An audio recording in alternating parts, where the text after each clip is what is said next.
At Christmas, my niece opened my gift, burst out laughing, and said, "An iPad mini? That's all I get?"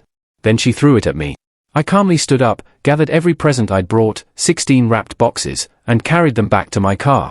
My dad shouted, "Don't be dramatic." What if the perfect Christmas morning turned into a public humiliation? Imagine your own family, laughing, while your child shrinks in shame, all because of a gift. I saw that look on my son's face, and in that moment, I knew I had to choose, my family's approval, or my child's dignity. And what I did next, well, it made Christmas morning very quiet. I was standing in my parents' living room that Christmas morning, holding a mug of lukewarm coffee, trying to soak in the holiday cheer. Then my niece, my sister's daughter, ripped open my gift, stared at it for half a second, and then laughed like I'd handed her a used sock. She lifted the box up so everyone could see. "An iPad mini," she announced, loud and clear. "That's all I get?" Before I could even process the words, she tossed it straight at my chest. It wasn't hard enough to bruise, but it was hard enough to make a very clear point. The room burst into that uncomfortable kind of laughter, the kind people use when they don't want to admit something ugly just happened. My son, Ethan, was sitting cross-legged on the rug near the tree. He flinched like the iPad had hit him instead of me. Ethan was 8 then, quiet, polite, the kind of kid who says, "Excuse me," if he needs to walk past you. He had spent the whole drive over talking about how maybe Grandpa would finally hang his drawing on the fridge this year. I looked down and saw Ethan's small hands tighten around the paper snowflake he'd brought as a gift for Grandma. My mom didn't say a word. She just took a sip of her mimosa and smiled like this was all just cute. My sister, Kara, actually smirked, like her daughter had just delivered a brilliant punchline. And my dad? My dad leaned back in his recliner and said, "She's just being honest." My throat went tight. I didn't yell. I didn't do anything dramatic. I just stood up, walked over to the pile of wrapped gifts I had brought, 16 boxes, all neatly labeled, all picked out with care, and started picking them up one by one. Tape crinkled under my fingers. Bow slid loose. Kara blinked, like she couldn't believe what she was seeing. "Arnold, what are you doing?" she asked. I didn't answer. I just kept collecting. The gifts were for everyone. My parents, my sister and her husband, my niece, my nephew, my cousins who always seemed to stop by, even my dad's neighbor who somehow always ended up at family holidays and always went home with a bottle of something expensive. I had bought them all anyway, because that's what I did. I stacked the boxes in my arms until I could barely see over them, then made 2 trips out to my car. Behind me, my dad finally raised his voice. "Don't be dramatic," he shouted, like I'd just knocked over the tree. I turned back at the door, keys in my hand, calm as I could possibly be. "I'm not," I said. Then I added the one sentence that made the whole room change temperature. "But tomorrow at 9 a.m., I'm updating the mortgage autopay." My dad went silent so fast it was almost funny. Not one more laugh. Not one more smirk. Just the sound of wrapping paper settling and the low hum of the heater kicking on. Ethan stood up slowly and walked to my side without me calling him. He didn't ask questions. He just slipped his small hand into mine like he already knew this wasn't about one iPad. As we walked out, I heard Kara mutter, "You're really going to ruin Christmas over a joke?" I didn't even look back, because that wasn't the joke. The joke was how long I'd been letting them use me. I'm Arnold. I was 39 at the time, living in a quiet suburb outside Columbus, Ohio. I was a dentist running a small practice, and I worked more hours than I like to admit. I was also a single dad. Ethan's mom left when he was 3. No big dramatic story, just a slow fade into, "I can't do this anymore," and then she was gone. So it was me and Ethan. Homework at the kitchen table. Saturday morning pancakes. School concerts where I clapped too loud because I knew I was the only parent in the audience for him. And if you asked anyone in my family, I was the stable one. That meant I was the one with the dependable income, which, in my family, translated to one thing, wallet. It started small, like it always does. My parents needed help after my dad retired early. He called it retirement. I called it quitting after he got into a fight with his boss and refused to work under anyone again. Their mortgage wasn't paid off, not even close. So, I stepped in. I set up the auto-pay from my account because Dad didn't trust online banking. Every month, the payment went out like clockwork, $1,842.17. At first, my mom said thank you. Then it became normal. Then it became expected. Then it became something they acted like they'd earned.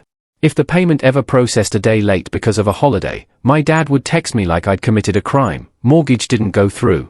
Fix it." "No, hey. No, hope you're okay." Just that. And it wasn't just the mortgage. It was the property taxes, just this once. It was the HVAC replacement when it died in July. It was my mom's dental implants, which she insisted she shouldn't have to pay for because I was a dentist. It was Kara's emergency every other month. Kara was 36, married, 2 kids, constantly struggling, constantly just about to get on her feet. One month it was the minivan payment. Another month it was private dance lessons for my niece, because she's talented. Arnold, don't crush her dreams. Another month, it was their credit card minimum because they'd had a tough season. I helped because I told myself it was temporary. I told myself it was family. And every time I tried to pull back, even a little, something would happen, a comment, a slight, a little reminder that Ethan and I were guests in the family, not really part of the center of it. Ethan noticed things long before I wanted him to. He noticed that Grandma always had his cousin's favorite snacks, but never his. He noticed that his cousins got big, matching stockings with their names stitched on, and he got a plain red one someone bought last minute. He noticed that when family photos happened, Kara's kids were pulled into the middle, and Ethan got placed on the edge like an accessory. He never complained. He just got quieter. One Thanksgiving when he was 6, my mom handed out slices of pie. My nephew got the biggest slice. My niece got whipped cream shaped like a perfect swirl. Ethan got a thin piece with the crust broken off. He didn't cry. He just whispered to me, "It's okay, Dad. I don't need much." That sentence hit me harder than anything. Because no kid should learn to shrink to survive family time. But I kept going anyway. I kept paying. Kept showing up. Kept buying gifts too expensive for people who barely acted like they liked us. I thought if I stayed generous, they'd stay kind. I thought if I stayed useful, they'd stay loving. I didn't want to admit the truth, they weren't loving. They were comfortable. That Christmas morning, the iPad moment wasn't the first sign. It was just the clearest one. I had chosen the iPad mini after my niece begged for one all year. I didn't even want to give her something that expensive. Not after the way she talked to Ethan sometimes. But I did it because Kara kept texting me. She's been working so hard in school. She's been such a good helper. She really deserves something big. Kara didn't say please. She never said if you can. She just wrote like I was the family's personal Amazon account. So I bought it. I also bought my nephew a gaming headset. I bought my mom a new stand mixer because she'd been complaining hers was old and ugly. I bought my dad a fancy smartwatch he'd pointed at in a store 2 months earlier and said, "Must be nice to waste money like that." I bought gift cards for cousins. I bought warm winter boots for Ethan's little cousin because Kara said she couldn't afford them. 16 gifts, carefully wrapped, labels, bows, the whole thing. And the moment my niece didn't feel impressed enough, she threw it at me like I was nothing, like my effort was a joke. And the worst part? The way Ethan looked at me. Not angry. Just embarrassed. Like he wanted to disappear into the carpet. That was my last straw. Not the iPad. Not the laughter. That look on my son's face. Because I could take disrespect. I'd been swallowing it for years. But I wasn't going to teach my kid that love means letting people treat you like trash. That night, back at our house, I didn't decorate more. I didn't force cheer. I made Ethan grilled cheese and tomato soup. He sat at the kitchen island, still in his Christmas sweater, rubbing the edge of his paper snowflake between his fingers. "Did I do something wrong?" he asked. That question cracked something inside me. I set my bowl down and took a breath. "No," I said. "You didn't do anything wrong." He nodded like he wanted to believe me, but didn't fully. I reached for his little drawing folder, the one he always carried to family events because he liked bringing people pictures. He opened it and showed me the one he'd made for my parents. Their house. A big tree. Stick figures holding hands. He had written, "Merry Christmas, Grandpa plus Grandma," in careful block letters. "It's okay," he said, again, too quickly. "We can just stay home next time." I stared at that drawing and felt my jaw tighten. We weren't going to just stay home next time. We were going to stop funding the people who made my child feel unwanted. So after Ethan went to bed, I opened my laptop at the kitchen table. The house was quiet. The kind of quiet where you can hear the fridge hum and the heater click. I logged into my bank. There it was, the recurring payment. Mortgage autopay, $1,842.17, scheduled monthly. I hovered over it for a second. My hands weren't shaking anymore. I wasn't doing this out of rage. I was doing it out of clarity. I clicked. I selected Edit Payment. I changed the funding account from my checking to nothing. Then I hit Cancel Autopay. A warning popped up, canceling this recurring payment may result in missed payments. I stared at it. Then I clicked Confirm. The confirmation screen loaded, "Your recurring payment has been cancelled." I took a screenshot. Then I opened a second tab and logged into the joint account I'd set up years ago for family expenses. That account was where I'd been funneling money for Kara and my parents to use for emergencies. It wasn't supposed to be a free-for-all. It had become 1. I transferred the remaining balance, $6, 132.89, back into my main account. Then I closed it. The bank asked for a reason. I typed, no longer needed. Because I didn't owe them a paragraph. I owed Ethan protection. I set my alarm for 8:45 a.m. Not because I had more to do with the bank, but because I knew the second my dad woke up and checked his account, the panic would start, and I wanted to be awake and steady when it did. At 9:07 a.m., my phone rang. Dad. I let it ring twice, then answered. Morning, I said. No warmth. No anger. Just a fact. His voice was sharp and tight. What did you do? I didn't pretend not to know. I cancelled the autopay, I said. A beat of silence. Then he snapped. You can't do that. I almost laughed. He said it like the mortgage belonged to me, like I was cancelling my own obligation. It's your mortgage, I said. You can pay it. My mom's voice came through in the background, muffled, but frantic. What is he saying? Tell him to stop. Dad lowered his voice like he was trying to sound reasonable. Arnold, you're upset. Fine, but you don't punish us over a kid's comment. There it was. A kid's comment. Like my niece throwing a $500 plus gift at me was normal. Like everyone laughing while Ethan sat there shrinking was a harmless moment. I kept my voice even. It wasn't one comment, I said. It's been years. He tried to interrupt. I continued anyway. You don't get to treat my son like he's optional and still expect me to fund your life. Dad exhaled hard. You're being dramatic. Same word as yesterday. Same script. I leaned back in my chair and looked at the Christmas tree in our living room, smaller than my parents', a little lopsided, covered in Ethan's handmade ornaments. I'm not, I said. I'm just done. My dad's tone changed fast. Not softer. Desperate. Arnold, we counted on you. Of course they did. That was the whole problem. You shouldn't have, I said. He raised his voice again. So what? You're cutting us off? All because Kara's kid mouthed off? I didn't take the bait. I'm not your backup bank, I said. And Ethan and I won't be spending holidays where we're laughed at. He went quiet. Not because he understood. Because he was doing the math. Because he knew exactly how much he'd been leaning on me. My mom took the phone, voice shaky, like she was about to cry. Arnold, honey, please. We didn't mean anything by it. She's a teenager. You know how kids are. I stared at the wall for a second, remembering Ethan's face. I know how my kid is, I said. He's kind. He's quiet. He tries hard. And you all make him feel small. She sniffed. So, what do we do? That question almost made me laugh again because it wasn't, how do we fix what we did to Ethan? It was, how do we fix the money problem? You figure it out, I said. Then, because I still wasn't cruel, I added, I'm not blocking you. I'm not screaming. But the money is done. That's the boundary. My mom whispered, this is going to ruin the family. I swallowed. No, I said. You did that? I'm just not paying for it anymore. Then I ended the call. The fallout came in waves. First it was Dad calling over and over, like if he called enough, I'd fold. Then it was Kara texting paragraphs, you embarrass my daughter. She didn't mean it like that. You're acting like some hero. Mom is crying. Then the guilt trips got more specific. Kara, do you know what happens if Dad misses the mortgage? They could lose the house. I stared at that message for a long time because I did know. I'd known for years. That's why I'd kept paying. That's why I'd let them use me.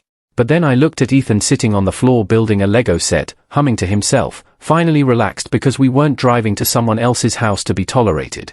And I realized something simple, if my parents lost the house, it wouldn't be because I stopped paying. It would be because they built their whole life around assuming I always would. That wasn't my emergency to solve anymore. Kara showed up at my office 2 days later. Not for a dental appointment. Just storming into my waiting room like she owned the place. My receptionist's eyes went wide. Sir, it's fine, I said, standing up. I walked Kara into my private office and closed the door. She didn't sit. She crossed her arms and said, so, you're really doing this? I stayed calm. Yes. Her voice cracked, but not from sadness, from anger. You're punishing Mom and Dad because my daughter didn't like a gift. I blinked slowly. That's not what happened, I said. And you know it. She scoffed. She's a teenager. She's dramatic. She didn't throw it hard. I stared at Kara until she got uncomfortable. Ethan was sitting right there, I said.